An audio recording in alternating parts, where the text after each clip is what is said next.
the monk who built a $250 million app.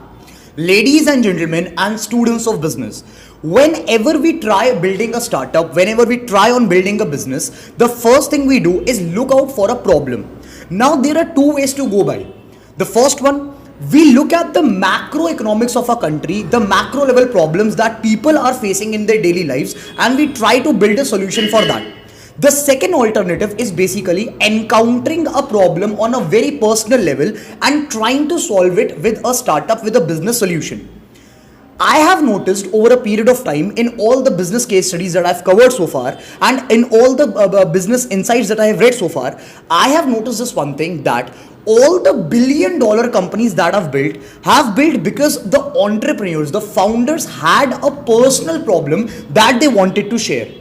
Today's business case study is basically about a guy named Andy and how the struggles and the pain in his life, how the death of loved ones, how the death of his family members, how the death of his friends basically helped him become a monk and later on build a $250 million company which operates in the category of mental well-being. So ladies and gentlemen and the students of business, the story begins with a guy named Andy who was basically 17 years old and studying in a college in UK.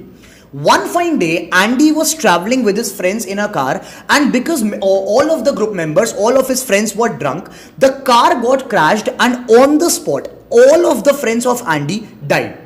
Andy was the only survivor in that car crash, and this basically crashed all of the spirits of Andy to continue his college life because all of his friends were no more. Due to this major tragedy that had happened in the life of Andy, Andy decided not to continue his college any longer. He decided that he finally needed some time for himself to cope up with this immense tragedy of his friends dying. He finally decided to quit college. While he was in the process of coping up with this tragedy, one fine day his real sister, who was traveling on a bicycle, got hit by a car and she also expired on the spot. These two major tragedies basically crushed Andy's soul. He was basically not able to find a way to live his life any further. He was not able to focus on work. He was not able to focus on studies, on college, or on anything else. So Andy finally decided that he needed some escape from this life and he decided to follow the path of spirituality, and this actually changed his life ahead.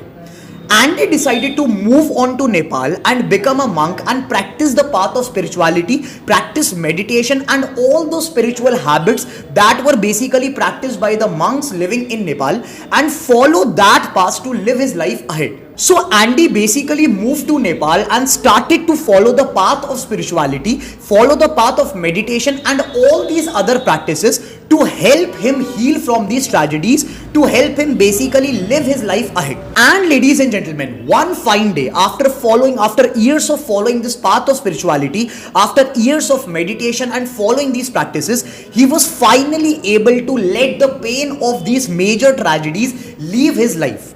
He basically decided that now it is going to be the mission of his life to make others around him follow the same path and to make the people around him heal themselves completely just the way he did, and make the people around him aware about the path of spirituality, the power of meditation and the power of following these other practices that Andy had followed. So ladies and gentlemen, finally in the year 2005, Andy moved back from Nepal to UK to start a small fitness center wherein he'll basically have some clients to whom he'll give private sessions around meditation, around spirituality, around yoga and around all these practices that he had himself learned over the years of following the same path of spirituality. In the private sessions that Andy used to give, lot of the clients were basically entrepreneurs, and one of them was, ladies and gentlemen, Richard Pearson, who was a very renowned tech entrepreneur at that point of time. Now, as we all know, these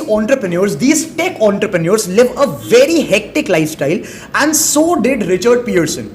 He had basically come to Andy to heal himself, to heal his mental space, and with the practices and the meditation and the yoga sessions that Andy gave, Richard Pearson was able to see great results in his mental space. Now, as I told you, Richard Pearson was basically a tech guy. He was a business guy. He basically realized one fine day that if Andy had such incredible skills of healing people, healing the mindsets of people, healing the mental space of people through his meditation sessions, through his yoga sessions, through his spirituality sessions, why not deliver the same value to the world?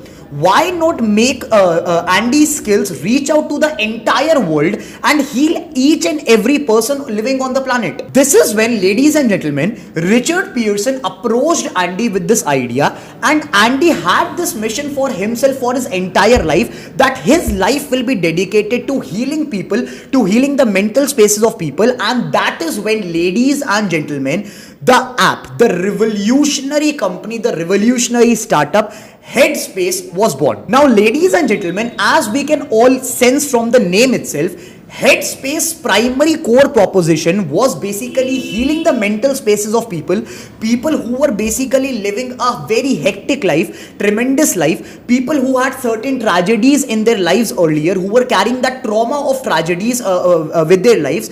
Headspace has had a very clear proposition that they'll be serving to those people itself, and through their meditation practices, through their yoga practices, and all these spirituality practices that Andy had learned, they'll basically through Headspace heal each and every person on the planet. Now, ladies and gentlemen, the idea was incredible, the proposition was incredible, but what about the distribution? Because at that point of time, the boom of internet had not arrived to such a great extent. So what about the distribution part? How exactly would have Andy and his team and the Headspace team would have reached out to millions of people for their app, for their platform Headspace? So, ladies and gentlemen, that is when they had an incredible idea of how they'll crack the distribution part of Headspace. Their distribution and marketing strategy was primarily focused on two things. Number one, Headspace magazine. So they basically tied up with one of the major newspapers in UK, and they decided to launch their Headspace magazine with all those information and all those insights about these spirituality practices that Headspace used to give, and that magazine became an instant hit and helped Headspace crack the distribution part. The second thing, basically Andy and his team and the Headspace team decided to tie up with the major airlines, and as we all know, airlines generally have this entertainment system in their airlines, wherein passengers when they sit can basically plug their headphones in that entertainment system and listen to songs, check out the movies, check out the content, etc.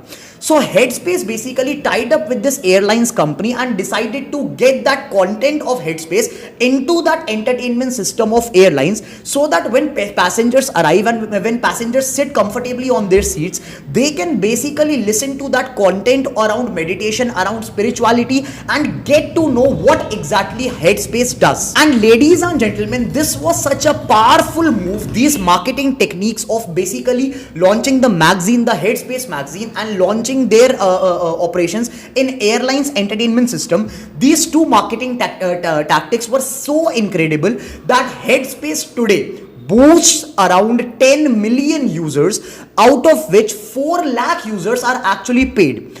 The company today stands at a valuation of $250 million, and Andy and his team with Headspace have changed millions of lives in the past till date. So, ladies and gentlemen, this was how a monk, Andy, build a $250 million company named Headspace and transform the lives of millions of people around us. Ladies and gentlemen, this is all from my end for today's business case study. If you like the case study, do hit the like button, subscribe to the channel, and hit the bell icon so that you can get regular updates about all the follow-up business case studies. This case study was brought to you by the B School, your own business school. Thank you.